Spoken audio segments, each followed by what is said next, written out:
Syedaralun, beredar video di media sosial. Seorang wanita yang hendak selfie dengan seekor orangutan, malah rambutnya dijambak oleh orangutan tersebut.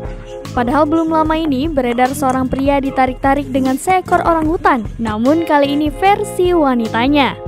Tampak dalam video, wanita tersebut berdua dengan temannya sedang berjalan-jalan di sebuah kebun binatang. Wanita tersebut berjalan menuju dekat kandang orangutan untuk mengambil selfie. Akan tetapi, kejadian lain menimpa wanita itu.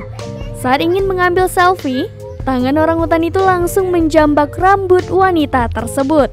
Teman yang berada di dekatnya langsung ikut menolong wanita tersebut. Belum diketahui kelanjutan dari aksi seekor orangutan menjambak rambut wanita itu.